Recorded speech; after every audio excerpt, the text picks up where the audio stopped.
음. 이게 뭐 잠깐만요. 네. 네. 그리고 나서 우리가 상담사법이 그러면은 갑자기 뭐 뭐 아무도 또 없는 거에서 갑자기 나온 거냐? 그렇지는 않습니다. 제가 2012년에 그러니까 10년 전에 김영근 선생님, 인제대 김영근 선생님하고 그다음에 신동미 변호사하고 저하고 같이 해서 한국 상담사법 초안을 만들었습니다. 그래서 이거 출판을 했고요. 한국 상담심리학 계제에다 출판을 했고요. 당시에는 아무도 관심도 없었죠. 왜냐면 이 법률이 뭐가 필요해 이렇게 생각했던 때니까요. 그리고 2016년에 김정진 교수님이라고 이분이 굉장히 열심히 하셨어요. 상담사법안을 그 입법과 뭐였더라고요. 거기에 그 국회에 있는 그 학술지가 있습니다. 거기에다가 이거 40조항으로 해서 제출했었습니다. 근데 두 법안 다 상담사라는 용어를 사용했는데 실제로 김정진 교수님도 그렇고 저도 그렇고 이제는 깨달았어요. 아, 상담사로는 안 되는구나. 왜냐하면 상담사는 이 헬핑이라는 단어가 되거든요. 상담이라는 게 헬핑이라는 단어가 있고 우리는 카운셀링이잖아요. 그렇기 때문에 상담사라는 말로는 이제 법안이 되게 어렵다라는 걸 알고 그 다음서부터 우리가 심리상담사라는 얘기를 하기 시작했습니다. 그러면서 동시에 나온 것 중에 하나가 이제 NCS라는 제도입니다. 여기서 계속 여러분들 다 알고 있으니까 NCS 뭐 얘기 안 하겠습니다. 자격기본법에 이게 자격기본법이 2015년에 이렇게 막 바뀌면서 그때 박근혜 정부에서 이제 NCS가 막 들어온 거죠. 그래서 이 NCS에 자연스럽게 그 심리상담이라는 게 들어가게 됩니다. 네. 요 심리상담이 어디에 들어가냐면요. 07에 들어갑니다. 07에 사회복지 및 종교. 근데 상담이라거나 심리라든지 이런 게 연결이 되는 게 보건도 있고 사회복지도 있어요. 물론 어떤 분들은 교육도 있지 않냐 이렇게 얘기 맞아요. 법률도 있어요. 법무부도 있거든요. 법무부에도 심리치료과라고도 있고 다 있기 때문에 다 들어가지만 실제로 그래도 강력하게 자격증과 연결되어 있다라고 보는 거는 보건에 있는 보건 06이라 그래요. 이게 직업이거든요, 전체. 근데 우리나라의 직업 체계인데 여기에 보건 안에 의료 기술 안에 임상심리가 있습니다. 지금 그리고 거기에 의해서 이 세 분류에 맞춰서 임상심리사라는 게 지금 자격증으로 나와 있죠. 산인공도 있고 그다음에 보건복지부에 있는 국가전문자격증도 있죠. 또 다른 게 사회복지 안에 상담 안에 청소년 지도 안에 청소년 상담복지라고 있습니다. 여기가 청소년 상담사입니다. 이것도 여성가족부의 국가전문자격증입니다. 그리고 하나 나와 있는 게 바로 요 심리상담이라는 게 이제 만들어진 거죠. 이게. 여기는 아직 자격증이 없어요. 이게 원래 사실은 이 NCS가 만들어지면 어떻게 되냐면요. 능력단이라고 해서 역량, 직무 역량이 하나가 있고요. 그 다음에 그 직무 역량에 맞춰 학습 모듈, 학습 모듈이라는 건 교육 과정을 얘기하면 됩니다. 그러고 나서 그게 개발이 끝나면 그 다음에 신자격 체제로 해서 자격으로 연결이 돼야 돼요. 그러니까 앞으로 이제 심리상담 쪽에서도 자격이 나올 수밖에 없는 상황이죠. 근데 지금 왜 아직까지 심리상담 쪽에 왜 자격이 안 나왔냐라고 한다 그러면 뭘까요? 그만큼 산업이 크지 않았다라고 보는 거예요. 그리고 아직 통합이 제대로 안 됐기 때문에 그게 안 됐다고 보면 될 것 같아요. 지금 저희도 그 고용노동부에서 이게 산업별 그 ISC라고 해서 그 뭐라 그러죠? 산업별 인적자원개발위원회라고 있거든요. 거기서 이걸 갖다가 체크하면서 신자격을 만들어야 되지 않냐 이런 얘기를 하고 있지만 쉽지 않은 과정입니다. 자, 그래서 NCS라는 게 있고요. 모법을 만들기 위해서 저희가 열심히 노력했어요. 저도 한국 상담 정책 포럼이라는 걸 만들어서 한상심과 한상이 함께 이렇게 주관을 해서 포럼을 국회에서 진행했고요. 제 3회 포럼이 굉장히 중요해요. 3회 포럼이 심리상담 법령 없는 대한민국 이대로 괜찮은가 해서 이때부터 제가 사실은 국회에 있는 입법조사관분하고 함께 조금 움직였습니다. 네, 국회에 있는 입법조사관과 함께 움직이고 그다음에 변호사도 같이 움직이면서 그러면서 추정 60분 한국일보 같이 갔고요. 여러분들 추정 60분 이 내용이 있는데 이거는 제가 같이 하지 않겠습니다. 이거는 이미 여러분들이 많이 봤으니까 넘어갈게요. 시간 관계상. 그리고 2019년, 그러니까 재작년 8월 29일날 포럼과 국정감사 이후에, 국정감사 때 또 이게 심리상담이 한번 터졌거든요. 기동민 의원에 의해서. 그래서 2019년 11월에서 12월 사이에 한국상담심리학회와 한국상담학회가 만났습니다. 네. 예전에 정신건강 상담심리사처럼 만났습니다. 그리고 2020년 과제로 심리상담사 법안에 대한 기초연구 계획을 승인받았습니다. 회장은 당시에 송미경 선생님이었고요. 한국상담심리학회는, 상담학회는 김인규 선생님이었습니다. 그래서 저는 한국상담심리학회 자문대표로 제가 참여를 했고, 한국상담학회의 자문대표는 서영석 교수님이라고 연세대학교 교수님입니다. 현재 지금 한국상담심리학회 부회장이죠. 엄청 고생하고 계세요. 어쨌든 이렇게 둘이 이렇게 연결이 돼가지고 둘이 이제 중심이 돼서 이 법안 기초 연구를 하자 그랬고요. 그래서 작년에 1월 달서부터 5월 달까지 1차 연구를 진행했습니다. 이때 심리상담사법 기초연구라고 심리상담사 법안을 만들고 그게 왜 법안이 왜 필요한가에 대한 근거라든지 이런 내용을 한 그런 연구보고서를 우리가 만들었습니다. 연구보고서를 만드는 도중에 그러니까 작년 3월쯤이죠. 작년 3월쯤에 보건복지부 쪽에서 심리사법을 갖다가 용역을 준다라는 이야기를 들었습니다. 한국심리학회예요. 그래서 한국심리학회와 한국심리학회 이제 심리사법이 이제 만들어지니까 그 심리사법이 어쨌든 거기도 용역 보고서를 11월 말까지 제출할 테니까 그거에 맞춰서 한국상담학회, 한국상담심리학회가 기초연구 2과제를 저에게 줬습니다. 저하고 서영 선생님이 참여했고요. 이거는 뭐였냐면 심리상담사법과 심리사법의 통합, 공공 거버넌스를 맞추는 그런 연구를 갖다가 저희가 수행했습니다. 이것도 역시 마찬가지로 제가 양준석 선생님한테 드렸으니까 그거를 갖다 좀 많이 뿌리지 마시고 그 카피라이트 있으니까 그 맞춰서 하시면 되지 않을까 싶어요. 그래서 제 2차 연구를 이때 진행했습니다. 그래서 제가 1차 연구에 대해서는 뭐 여러분들이 그거 보면 잘 아는데 2차 연구가 약간 좀 궁금할 것 같아요. 도대체 이거 작년에 2차 연구를 했는데 2차 연구 어떻게 된 거냐 이렇게 하면서 좀 약간 그거에 대해서 초점을 맞춰서 이야기하도록 하겠습니다. 작년에 저희가 연구를 했을 때 맞아요. 이거 전에 심리학회는 그러면은 그때 뭐 했냐? 2019년, 20년에 심리학회도 마찬가지로 굉장히 노력을 많이 했습니다. 심리사법이라는 심리서비스법이라는 걸 하기 위해서 이런 걸 했죠. 2019년에 특히나 기동민 의원을 통해서 국정감사에서 이슈화시키고 2020년에 보건복지부가 한국심리학회 영역 용역을 받습니다. 이게 아마 제 생각에는 국정감사 때문에 그렇게 된 걸로 알고 있고요. 기정민 의원의 그 보좌관이 이제 지금 김원희 의원 밑으로 들어갔다 그러는데 이 김원희 의원 쪽으로 해서 다시 또 그 국정감사 때 이걸 이슈화시키죠. 2020년에. 그러면서 어쨌든 간에 심리상담이 문제가 많다. 그러니까 좀 정리 좀 하자. 이런 얘기를 갖다 계속해서 반복해서 얘기하는 이런 상황이 되었습니다. 그래서 더욱더 중요한 게 저희가 작년에 했을 때는 이 두 가지를 어떻게 하면 통합을 할 수 있을 것인가 이런 얘기를 하면서 그쪽 그 심리학회 쪽 사람도 만났고 그리고 또 상담학회 쪽 사람들도 만났습니다. 양쪽을 다 맡겨서 보니까 뭐 결론부터 얘기하면은 패러다임이 굉장히 다릅니다. 네. 이게 두 개가 완전히 패러다임이 다르다고 보면 될 것 같아요. 한쪽은 그러니까 이쪽 왼쪽에 있는 거 법제화가 되고 싶어하는 영역 중에 이제 국가자격기술법, 정신건강정립법의 질적 향상 이걸 원하는 거는 심리사법 쪽 사람입니다.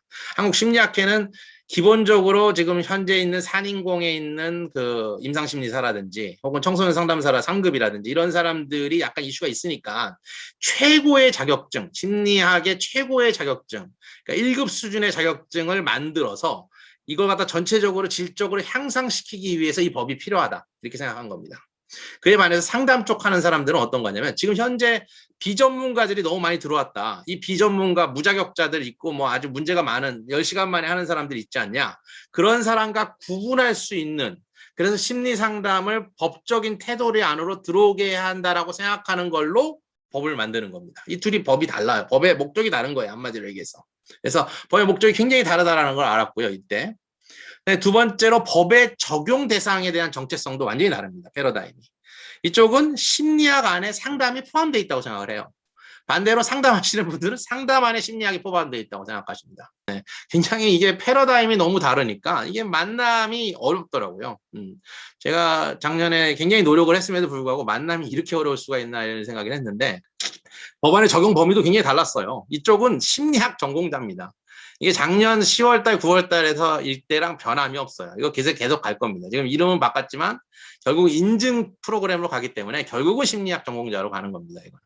그리고 반대로 상담 쪽 사람들은 관련 학과, 이렇게 상담 및 심리 관련 학과, 일정의 수련 과정을 거친 자 이런 식으로 법안의 적용 범위를 만들어낸 거죠. 패러다임이 굉장히 다르다는 걸 우리 알 수 있어요.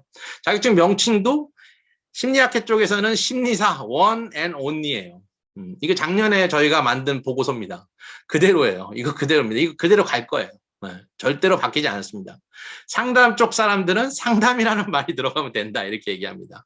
Others are optional이에요. 그래서 저희가 이렇게 보니까 저희가 연구하니까 Others are optional이더라고요. 그러니까 상담이라는 말 들어가고 심리 상담 뭐 원하면 심리 상담도 괜찮아 뭐 이런 식의 약간 좀 이런 태도를 갖추고 있습니다. 자, 주무부처에 대한 의견도 굉장히 다릅니다. 이쪽 심리상담, 심리사법 쪽 사람들이, 한국심리학회는 심리사는 보건복지부에서 하고 상담사를 또 따로 해라 이렇게 얘기합니다. 네, 그러니까 심리사 상담사 따로 가자는 얘기죠. 그래서 근데 상담사는 보건복지부 말고 다른 부처에서 해라. 여가부나 뭐 교육부에서. 그리고 나서 나중에 개업을 할 때는 이 두 개 양쪽 다 개업할 수 있는 방안으로 가면 어떻겠냐 이렇게 얘기하는 겁니다. 이게 이쪽의 패러다임이에요. 이 패러다임을 지금 계속 주장하고 있고 앞으로도 계속 주장할 거라고 저는 봅니다. 그에 반해서 요즘 상담 쪽 사람들은 그게 말이 되냐. 직무가 같은데 이게 심리상담이라는 직무가 똑같은데 어떻게 이게 양쪽으로 나눠져서 가냐. 그렇게 하면은 행정적인 문제도 있고 있지 않냐 하니까 그냥 심리상담 관련 법을 만들고 보건복지부를 통해서 의료보험 혜택을 가는 방식, 이 방식이 맞지 않겠냐라고 상담 쪽에서는 주장을 하는 거죠. 네. 그래서 이게 굉장히 다르다는 걸 우리가 알 수 있죠. 면허 형태의 법령의 실효성도 작년에 심리사 주장했던 분들이, 물론 법령에는 면허라고 되어 있지만 작년에 심리사 했던 분들은 면허 별로 생각 안 했어요. 자격 생각했습니다. 그리고 전공 인증이 굉장히 중요했어요. 왜냐하면 질적 향상이기 때문에. 네. 그리고 이쪽 반대로 심리상담 쪽 사람들은 면허 형태가 아니래도 그래도 독점권을 가진 그런 자격이 있어야 한다라고 생각합니다. 그래야지만이 아무나 개설할 수 없다 이렇게 생각하는 거죠. 그래서 이것도 굉장히 둘이 굉장히 다르다라는 걸 우리가 볼 수 있었습니다. 작년에 패러다임이 너무 다르다라는 걸 알고 이걸 어떻게 도대체 합칠 수가 있는가에 대해서 굉장히 고민을 많이 했었죠. 저하고 서영 선생님하고 술도 많이 마시고 그쪽 분들하고도 술 많이 마셨는데 답이 안 나오더라고요. 그래서 이게 터질 거라 이렇게 생각만 하고 있었죠. 그래서 올해 터질 줄 알았는데 좀 세게 터진 것 같아요. 저는 이 정도까지 세게 터질 줄은 몰랐는데 그런데 이 정도까지 터지는 걸 보고 제가 깜짝 놀랐습니다. 한국상담학회, 한국상담심리학회 이 심리상담사 기초연구는 당연히 일반 대중들한테 1600명한테 물어봤는데 다들 이거 물어보지 않아도 됩니다. 이거 다 보시면 알겠지만 다들 심리상담사법은 필요하다 이렇게 얘기가 되는 거죠. 다 필요하다라고 얘기하고요. 그리고 꼭 이렇게 전문가적인 인식도 있을 때도 다 필요하고 만약에 이게 없어서 무슨 문제가 되냐 내담자한테 굉장히 유해하다라고 얘기하기 때문에 무조건 심리상담사법은 만들어져야 된다 이렇게 생각하는 거죠. 그래서 저도 작년에 한국심리학회 분하고 이거 통합 연구 때문에 만나서 얘기하고 그랬을 때 사실은 어디까지 우리가 얘기를 했냐면 전하서영 선생님이 물론 한국상담학회는 저희를 되게 한국상담학회나 한국상담심리학회가 어떻게 생각할지 모르지만 그 당시에 이렇게 얘기했습니다. 그래 명칭은 심리사로 갑시다. 근데 대신 상담 및 심리 전공으로 이렇게 가는 걸로 그 밑에 내용을 자격 요건을 그걸로 하면 안 되겠냐 그러는데 노 하시더라고요. 안 된다 그러더라고요. 네. 그러니까 이게 그러고 나서 그러고 안 된다 그러고 그 다음에 또 특수대학원 얘기가 나왔는데 특수대학원도 안 된다고 얘기하시더라고요. 그래가지고 저희가 그때 방법이 없잖아요. 그래서 저희 이름으로 저하고 이름으로 보건복지부에다 공문을 보냈었죠. 이거는 막아야 되는 법안이더라고요. 작년 11월 달에 했는데 저희는 그 당시에는 그냥 저희만 그렇게 하나 보다 이렇게 생각했는데 나중에 보니까는 이제 3, 4월, 5월 가니까 이제 다 난리를 치니까 보건복지부는 이제 그만할 거라고 저는 보고요. 해외 심리상담 관련 법안도 이게 겹칩니다. 결국은 저쪽 심리사법이나 우리나 똑같은 법안 가지고 얘기하는 거거든요. 미국도 우리는 여긴 전문상담사법이라지 미국은 심리사도 있고 전문상담사도 있고 그다음에 임상사회복지사도 있고 다양한 그 심리상담 직역이 있거든요. 근데 저희는 아무래도 그래도 미국 중에서 그래도 전문상담사법 그러니까 이게 석사 과정 수준이니까 이걸 가지고 얘기한 거고요. 독일 같은 경우는 심리사가 없어요. 거기는 심리치료사라는 말로 돼 있거든요. 그러니까 당연히 독일의 심리치료사 법안 얘기하면서 이렇게 들어갔고요. 대만의 심리사법이 있고 일본의 공인심리사법이 있습니다. 근데 그 대만 심리사법이 제가 보기에는 굉장히 괜찮은 게 이게 임상심리사하고 상담심리사 나눈 거거든요.